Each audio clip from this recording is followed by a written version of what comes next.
A notícia boa sobre as barragens é que eu vi manifestação de pelo menos uns 4 prefeitos dizendo que, olha, não é uma questão de viabilidade técnica ou econômica, é uma questão também de desejo da sociedade, né? Quer dizer, é o que se instala na bacia, quer dizer.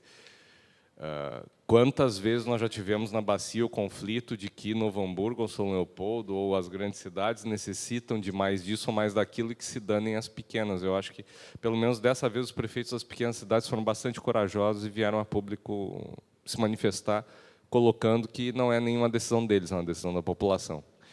Mas vai se desenrolar nos próximos dias, vai ser bastante curioso. A ideia de um seminário é bem-vinda, eu acho que a gente deve procurar organizar isso, sim. Muito bem, pois não. Bom dia. Meu nome é Itan, sou acadêmico de Biologia aqui da Fevale e também servidor da Secretaria de Meio Ambiente de São Leopoldo. Eu tenho 2 sugestões.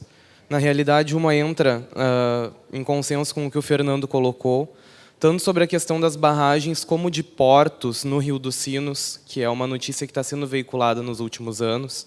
Algumas prefeituras, inclusive a nossa de São Leopoldo, têm um projeto de instalação de um porto no Rio dos Sinos. Eu acho que a academia deveria se posicionar, e isso por meio de um seminário, como foi proposto esse para as barragens, contra esses projetos que não têm estudos. São projetos, na verdade, que são criados de uma hora para outra, talvez para suprir uma ou outra necessidade, mas que são mascarados e não têm estudos de viabilidade. Então, acho que a academia tinha sim que se impor, convocar os gestores para discutir, apontar os pontos positivos e negativos que, ao meu ver, nesse sentido dos portos, são muito maiores, né, para não deixar que algumas obras possam vir a acontecer e acabar impactando ainda mais o nosso rio, que já está numa situação lamentável. A outra sugestão, quanto à questão de educação, eu acho que esses projetos, como o Projeto Mais Educação, projetos de educação ambiental nas escolas, eles são, sim, fundamentais, porém, eles são muito pontuais.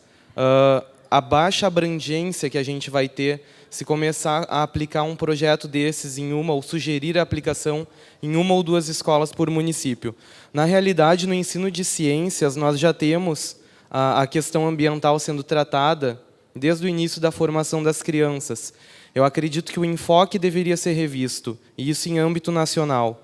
Nós deveríamos focar a disciplina de ciências mais voltada para a prática, voltada à relação com a saúde humana, com a educação sanitária. Porque se nós propusermos uma disciplina de educação sanitária ou alguns projetos de educação sanitária, isso pode acabar se tornando algo parecido com a disciplina de ensino religioso, que hoje em dia é visto como uma disciplina para encher currículo. Então, acho que a disciplina de ciência ela tinha que ter o seu enfoque revisto, isso em âmbito nacional. Eu apoio, porque os alunos chegam aqui sabendo na faculdade tudo de cólera, né, Itan? Cólera é uma doença varrida do Ocidente. Você tem que saber de diarreia para o rotavírus, tem que saber de diarreia para o salmonela. Isso aí eu acho que a gente tem que ter a coragem de propor também uma reforma. Não é de diretriz curricular, ele pode ter as mesmas horas de ensino, mas que seja melhor aproveitado. O aluno aqui do Rio Grande do Sul tem que aprender no colégio muito mais sobre equinococos granulosos do que sobre tênia. Tênia é quase estratosférico para nós, quase não é problema.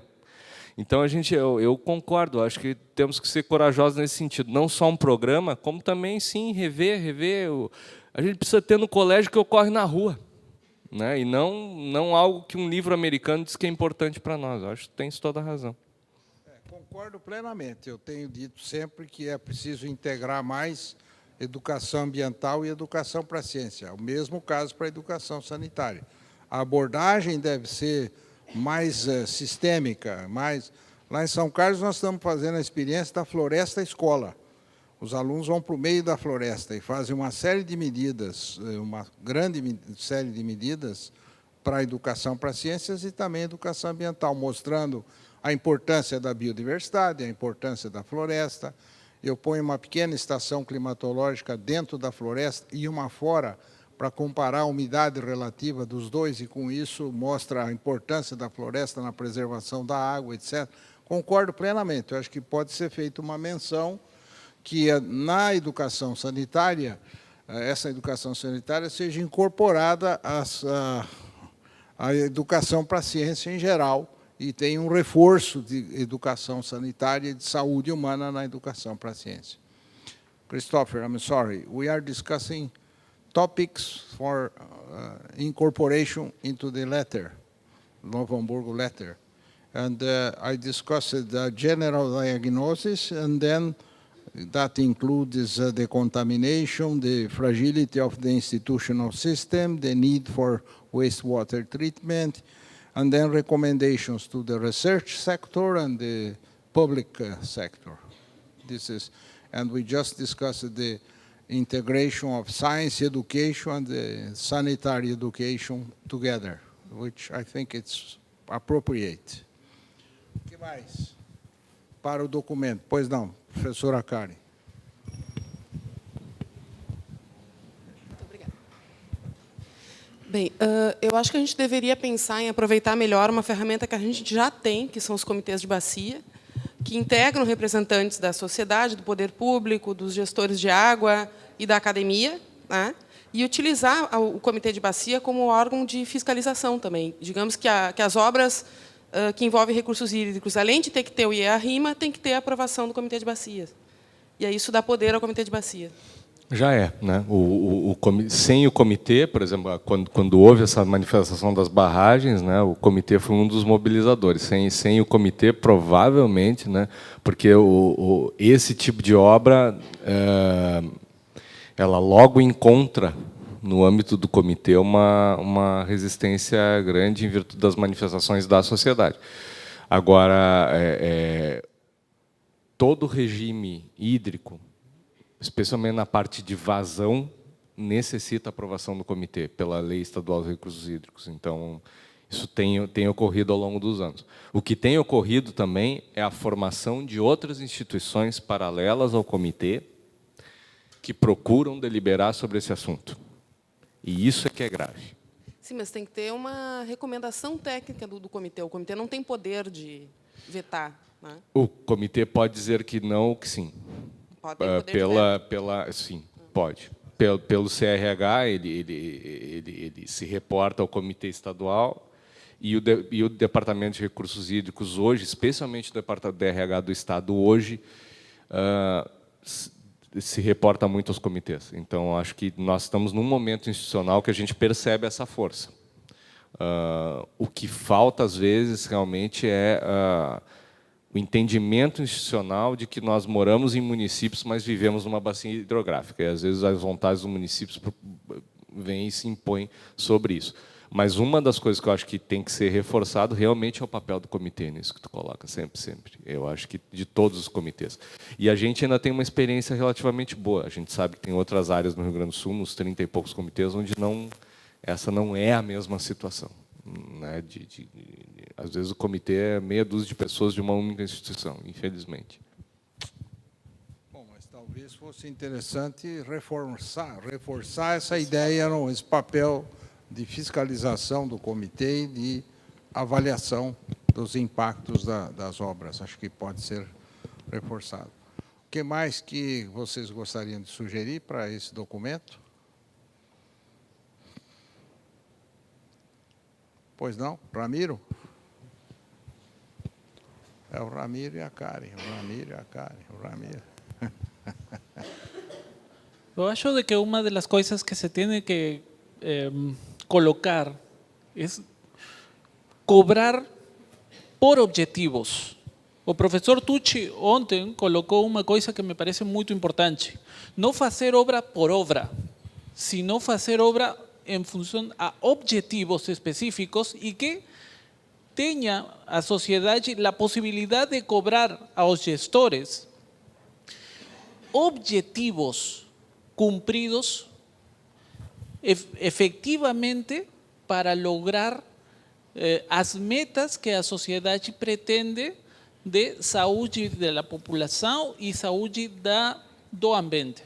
Eu acho que isso seria uma coisa muito importante, especialmente em função às políticas de saneamento. Muito bem. A ideia seria, então, deixar claro que o setor público deveria ter metas claras em relação às políticas de saneamento com objetivos bem delineados e com metas específicas a ser cumpridas. Tá. Aos resultados, né? Aos resultados, não apenas ao atendimento do parâmetro e etc. Eu ainda proporia uma complementação em cima do que a Caroline nos mostrou ontem, que a gente poderia trabalhar com a ideia de parâmetros nacionais de qualidade baseados no risco e não na cópia ou na adaptação de parâmetros canônicos roubados de algum lugar, né? A palavra canônica cai bem aqui. Eu acho que a gente pode tentar avançar, porque no fundo, eu acho que o grande desafio não é cobrar, é a gente conseguir mobilizar e articular a comunidade científica brasileira num diálogo mais proativo com a sociedade, com o poder público, e garantir que a visão da ciência se faça presente no processo de formulação de políticas públicas e de decisão. Isso passa pelo próprio processo de legitimidade da ciência brasileira.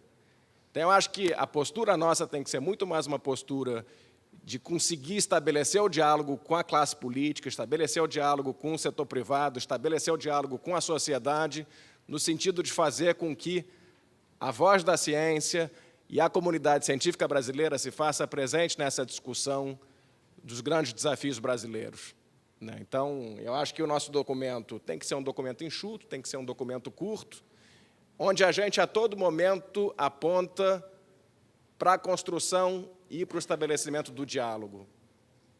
E não vai passar por processo de cobrança. A cobrança, sim, é necessária, é importante, mas muito mais importante do que a cobrança é o diálogo e o levar para a sociedade a visão da ciência para os diversos problemas, sejam relacionados à água e saúde humana, seja relacionado a outros temas candentes da sociedade brasileira. Então, eu acho que